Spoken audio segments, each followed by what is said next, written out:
There's a famous Robbie Williams song that said, "The kids are all right." Except looking at the statistics and the headlines from around the world, I'm not so sure they are. Welcome back to the Mental Space.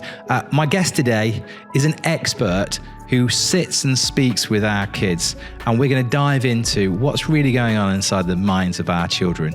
Jasmine Navarro, welcome to the Mental Space. Now, Jasmine, tell us about your business and just give us a quick sense of what you actually do. Thank you so much, Scott, for being here. I'm so happy. So I'm a wellbeing expert, and I work predominantly with children and teenagers, and I support parents all around their well-being. So I help them, become confident, manage their emotions, which is something I really do focus on. Yeah. So all to help their well-being.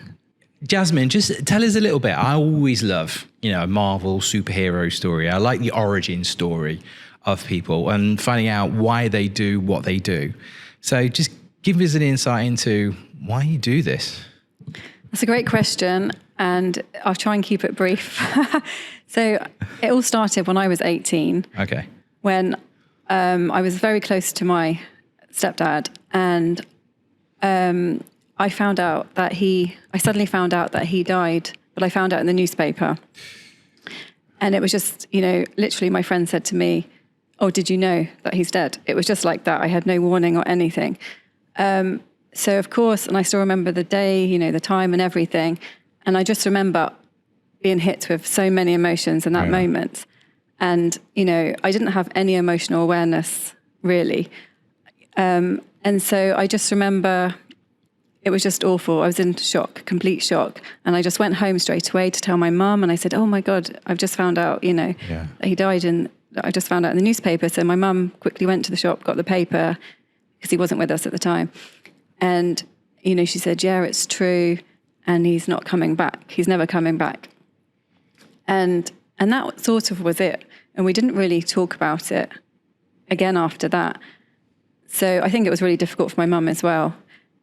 But, I was in so much pain, and everybody just carried on as if everything was normal. Yeah. And inside I was just like... And you were 18 at this.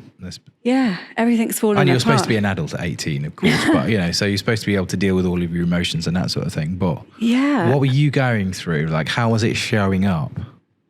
Well, I just couldn't carry on. I didn't want to carry on. It knocked me. It completely knocked me. My whole personality changed. I didn't really want to see my friends anymore because, they were just talking about things that 18-year-olds talk about, going out, having fun and things like that. And I just wasn't interested. And I was so I felt really alone as well, because I felt, nobody understands what I'm going through. And everyone was saying, "Oh, cheer up, what's wrong?" And that was the thing that really hurt me the most, was nobody seemed to even know why I was feeling so bad. Like, it just wasn't acknowledged at all. So I felt so alone. And I just thought, I just need to get away from this situation. When I'm feeling okay, I'm going to get away. And I just thought that. And I wasn't equipped or anything. And I had periods when I was okay. For about 8 years, I suffered from depression, on and off. I had waves of it. It would come and go, but it never really went. Because Were you diagnosed? Were you clinically diagnosed? Or I was, I went to my doctor's. Okay. But he was amazing, my doctor, and I'm eternally grateful for him. He said, and it's just my case, I guess. I can't speak for everybody else, but he never recommended antidepressants for me. He never recommended that.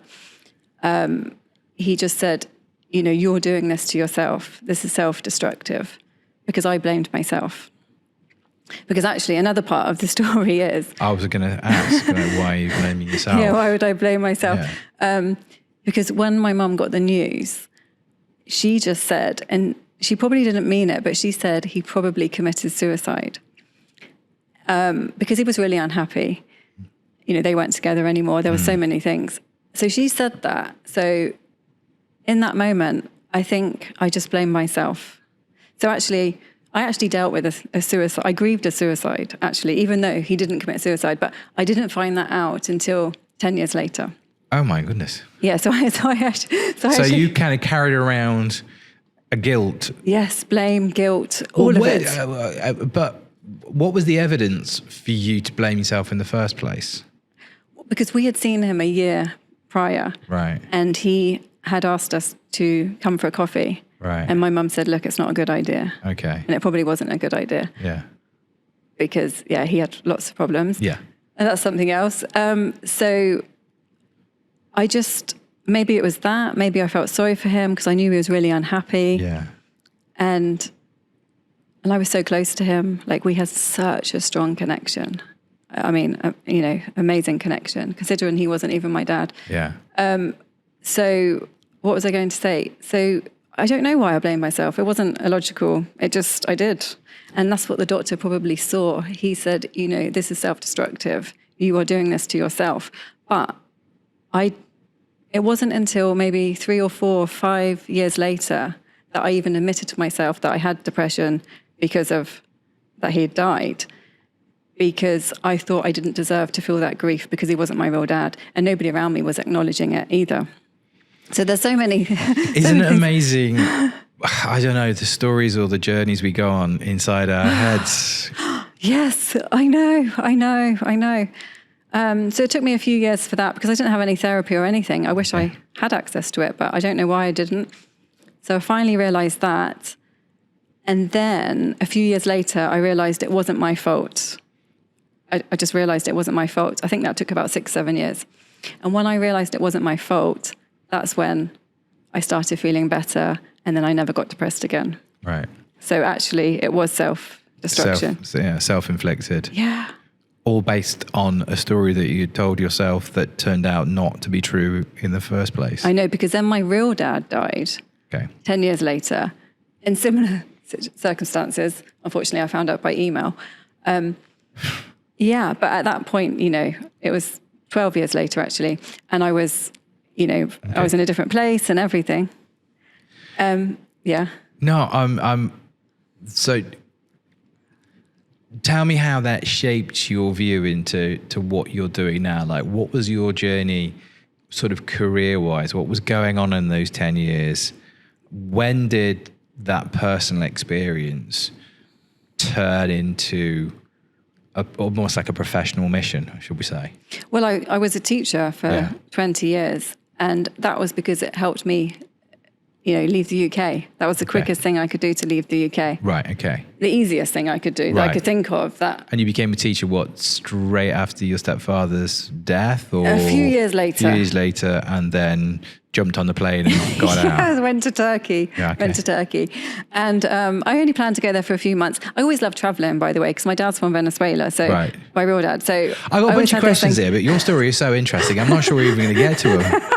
Sorry, it's just going on and on. What was I saying? So I love traveling anyway. So teaching seemed to be perfect. I can leave England. I can just get away from that situation. And so I just, I didn't have a degree either. I didn't have a degree. I didn't even think about a degree. I was so traumatized. It was just, I need to get out of here. Yeah. So anyway, I went to Turkey and, and I went from one place to the next place to the next place. And then finally I studied my degree online because I realized I couldn't really choose the countries I was going to if I didn't have my degree. Okay. So I got my degree, which took 5 years, living in like 3 or 4 countries at the time. Anyway, so I had a great time, very difficult, but great, all of the things that comes with traveling. And then I came to Dubai 8 years ago as a teacher. And that's when, I don't know if it was Dubai, but I just felt it's time. Something's time to change. And then that's because I look back on my life and I realize, it's been 17 years, it's been 11 countries. I really don't want this anymore. I'm ready to face things. Because even though I wasn't depressed, I knew that I hadn't processed something. Like I carried that grief for all of that time. Because, even though it wasn't my fault, but I still carried the grief. So I just said, what can I do? And then I kept meeting coactive coaches. So I thought, this is a sign. So I did the training. During the training, it was very transformative for me. And I learned so much, because you're working on yourself in front of a crowd, which is my worst nightmare, actually. Yeah. But it was really, I needed to do it. And I started feeling my emotions and things and realizing that I hadn't felt those emotions, but not that. I wasn't even feeling in the present either. Like it had totally affected me feeling or accepting my feelings. So I thought this is something that I really want to do. So at the end of that training, I realized, I want to become a coach. I want to help others feel, actually, just feel. Simple as that. So I started. Do you mind me stopping you just for a second? Just like, because you almost got a little bit emotional there when you was talking about that transformation. You were talking about those emotions. What were those emotions? What was that transformation like? What was going on inside? What changed? I think it was like acceptance, self-acceptance, I think. And I was accepting myself and my feelings. Because I think for so long, for so many years, I'd pushed those feelings down and sort of hated them. And when you hate your feelings, you're hating part of yourself. So it was all of those things. So during the training, that's why it was just so powerful for me, because I learned to accept my feelings. And that changed. That was the spiral to change everything, like everything. So I got certified, and then I started coaching adults, which I absolutely loved. But then I thought, you know what? Of course, I remembered when I was a teenager, I was like, I need to work with teenagers. I need to teach them these tools and techniques and have access to their inner resources. Because if I'd have known all of this when I was 18, of course, it still would have been really difficult, but I would have had something. I had nothing. I had my intuition. That was one thing I had. But I didn't have anything. Well, I thought I didn't have anything. Yeah. So I probably wouldn't have had to suffer so badly. So, I mean, tell me a little bit more about the work you're doing with teenagers then. Like, what do you actually do on a kind of day-to-day basis with the teenagers and with their kids? So I've created my program, and I go through my program. But the most valuable thing I think I do with them is, I allow them to be themselves. I listen to them. Like, I would never, I don't force anyone to open up or speak if they don't want to. Like, I really have a gentle approach, and I think that really works. So I encourage them in the way that suits them to, speak up for themselves, find their voice, feel, get in touch with their emotions, and to know that their emotions, they're not right or wrong.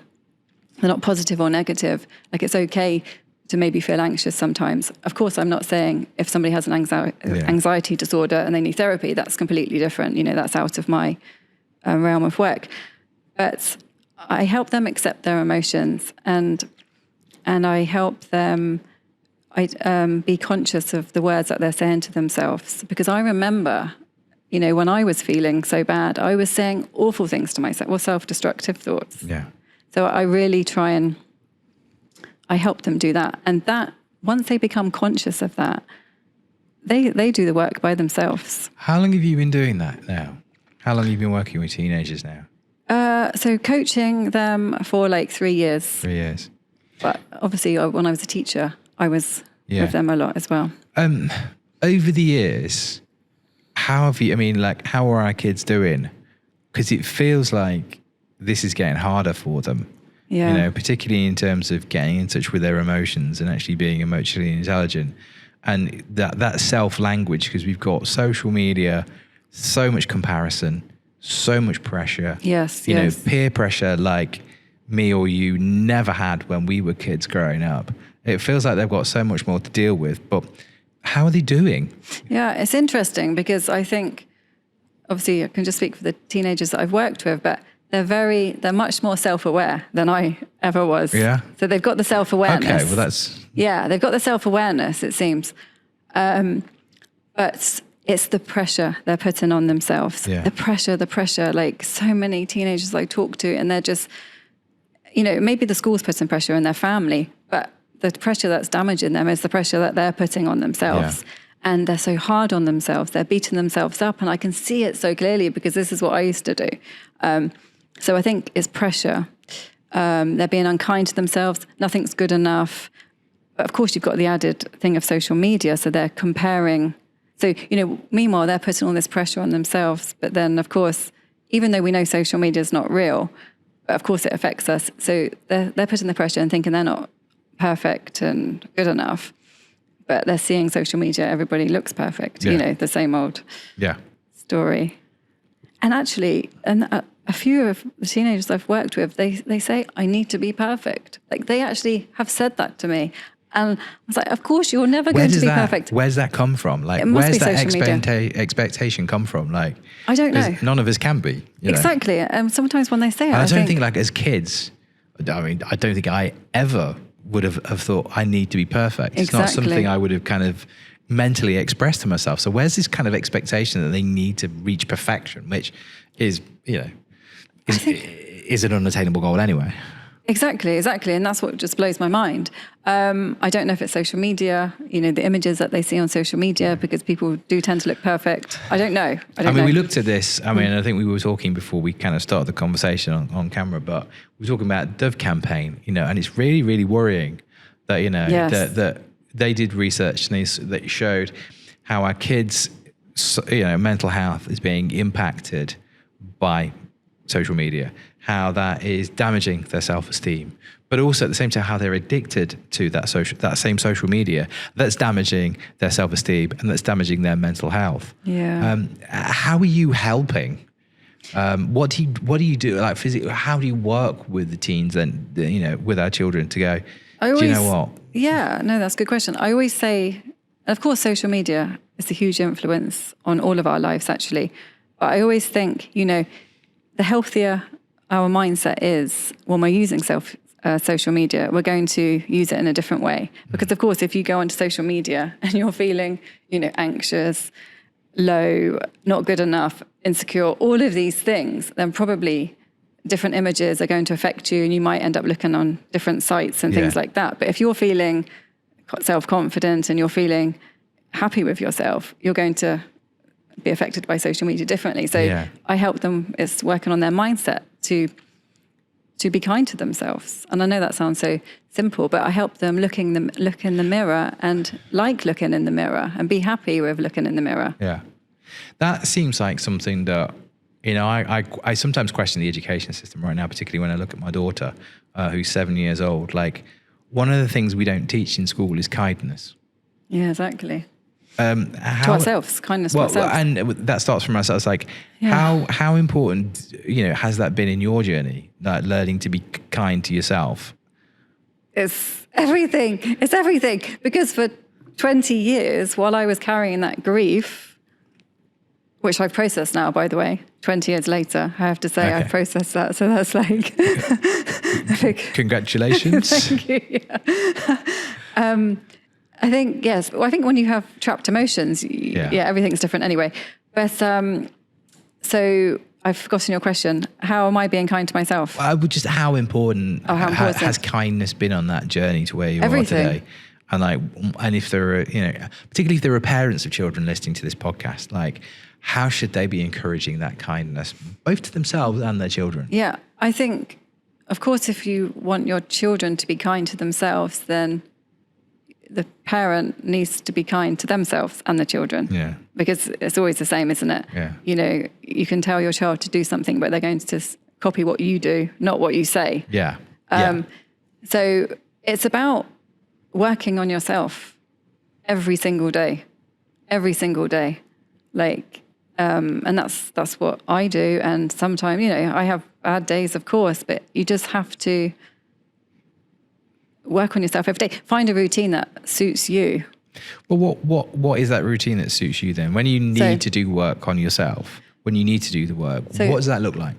Of course, I eat healthy, I exercise. I mean, if I don't exercise, then I feel terrible. I feel absolutely terrible. And I know some people, they're okay if they don't exercise. But for me, I know that if I don't exercise, it's not going to work. Yeah. I'm not going to be doing much that day. So you need to know what's good for you and what's not good for you. So, of course, food and exercise, sleep, having boundaries in place, work boundaries, school or friends, boundaries, healthy boundaries. I think the first thing you can do, and I know people talk about this all the time, is, journaling, writing. Because I think that's the first step to getting to know yourself, because you need to know yourself.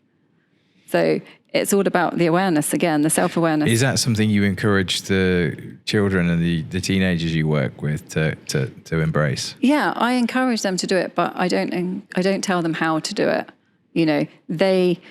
I might say to them, well, I do this, or some people do this. What is going to work well for you? Yeah. And they figure it out. They might put affirmations on the mirror in their language. It's different from what I would say. Yeah. So it's all personalized to them. Okay. And, if parents are kind of listening or watching this and they're looking at perhaps you as some sort of teen whisperer. Teen whisperer. I like that. That could be my new name. Yeah. Teen whisperer. What are the sort of things that they should either be looking out for, or what are the sort of things that they can do? Because, the thing is, the suicide statistics right now for our kids, 15 to 29, second biggest killer of young people according to the World Health Organization. So there is something, there's a parental responsibility that we really have here. That we all want, as parents. But what's your advice or your tips or your coaching on that? I think what was lacking when I was growing up, my mum is amazing. She gave us so much love, all of that, but effective communication. There just wasn't communication in the family about emotions and things like that. How are you feeling? Yeah. We talked about so many things. So I think you need to build a relationship, with your child, a safe space. And talk about everything, good things, bad things, have that safe. It's all about having that foundation. Psychologically safe space. Yeah. Active listening, powerful questions, validation. When you have that foundation, when you've built that foundation of trust with your child, then they are going to tell you things that are bothering them. Yeah. If they can't talk to you, then they're going to keep things to themselves, and they might find answers elsewhere, or they isolate themselves. It all starts with the foundation of trust. And do you think, sometimes, and I am absolutely definitely guilty of this, sometimes as parents, we just kind of want to shield our kids from everything. Yes. So we don't have difficult conversations, we try and put everything off. And I'm not sure sometimes whether or not we're doing them a disservice, or whether or not, we're trying to protect, but then you cross the line into overprotection. Yes. Do you see that? Definitely. Yeah. Definitely. How does that show up? I think, even me growing up, it's the same. And I see that all of the time. But I always, when I look at the families who, they do have, big problems, but they can deal with the problems and talk about the problems. And you can just see what a difference that is when you have healthy relationships within the family. Yeah.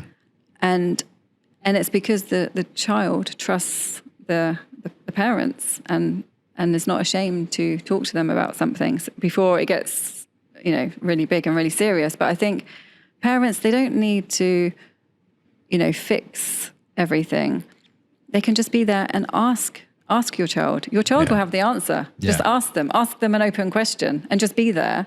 Even if you might just need to listen, they'll speak, they'll figure it out. It's not like you have to have all the answers. Your child has the answers. Let them speak. Give them the time. That almost feels like a mic drop moment there. I really like that thought. Oh, really? Yeah. I'm going to ask, perhaps ask one more question, which is just to go, if we are looking at the world that we're in, and we're in a privileged position, that we're in the UAE, lots of opportunity, but equally lots of burnout, social media, do we think things are getting better, or do we think things are getting worse? Are our kids all right, or do our kids really need help? It's a difficult one, because in one way I feel like they've got, if I'm comparing it to when I was a teen, they seem to have more, access to more information and more awareness. It's not necessarily a good thing. True. Yeah, but I think people are talking about mental health now, because I always think when I was 18, it was horrendous. Yeah. There was nothing. Nobody knew anything. My friends, nothing. Now people are talking about it more, and I think that is a good thing. That has to be a good thing. People are communicating about it more, but then you do have the social media. So I don't know, Okay, Scott, what do you think? I mean, look, I could keep asking you questions about this all day, and obviously time's against us. But I mean, if I look at the US, we've got multiple school boards now suing social media giants, saying that social media is having impact on their students' mental health. You've done some work around that Dove campaign as well. Yes. When you work with teens, do you actually talk to them about social media?